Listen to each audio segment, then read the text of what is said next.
Yo, what's up mga kaibigan? Nali na tayo magkwentuhan. Last season ay may mutual interest ang Utah Jazz at ang Golden State Warriors sa isang trade. Ang hinihingi ng Utah Jazz ay si Jonathan Kuminga at Brandon Podziemski kapalit si Lauri Markkanen. Ganun pa man ay hesitant nga ang Warriors at ayaw nilang pakawalan ang dalawang player na ito, partikular na si Jonathan Kuminga. Fast forward after 1 year, si Kuminga ay sakit sa ulo ng Warriors na. Hindi sila makausad at makagawa ng galaw ngayong off-season dahil sa kanyang kontrata na pending pa din ang status hanggang ngayon. Habang si Podziemski naman ay medyo may pagka-inconsistent nga.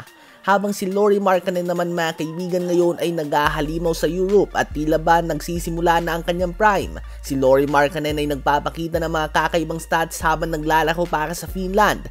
Nag-a-average nga siya ng mahigit sa 40 points per game sa 3 friendly games ng Finland. At ng Utah Jazz nga ay talagang interesado sa wing player na may kakayahan na gumawa ng puntos tulad ni Kuminga. Kaya naman talagang tina-target nga nila ito noon, subalit hindi pumayag ang Warriors. Kaya naman sa draft ngayon, kahit na medyo may attitude ay kinuha pa din nila si Ace Bailey na isang wing player na may potential na maging great scorer. What if na lang nga kung pumayag ang Warriors? Ngayon sana ay may projected starting 5 na sila ni Stephen Curry, Jimmy Butler, Lauri Markkanen, Draymond Green at Al Horford. Mananatili din sila Moses Moody, Buddy Hield at iba pa sa kanilang bench. Sa palagay nyo ba ay nagkamali ang Warriors na hindi nila binitawan si Kuminga at Podziemski para kay Lauri Markkanen?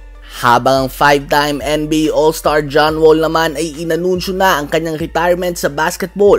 Hindi lang nga sa NBA bagkus sa sport mismo, so hindi nga natin siya pwedeng asahan na maglaro sa anumang liga anytime soon. Matapos na magtamo ng iba't ibang injuries sa tuhod at Achilles, ang dating kinikilala na fastest player sa NBA ay medyo tumaba at bumagal.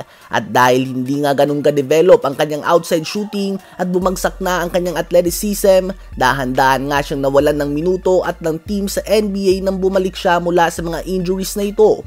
Sinubukan niya pa nga na gumawa ng NBA comeback, subalit wala nang kumuha sa kanya. Kahit na nag-average naman siya ng 21 points and 9 assists per game sa Houston Rockets noon at 11 points and 5 assists per game sa Clippers sa kanyang huling taon sa liga kahit naglalaro lamang siya ng 22 minutes per game.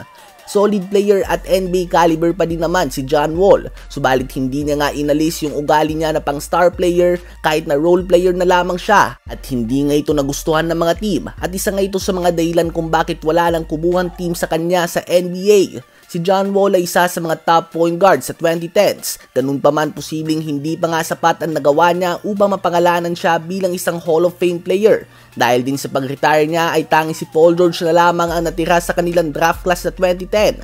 Sa palagay nyo ba ay sapat na ang nagawa ni John Wall upang mapangalanan bilang isang Hall of Fame player?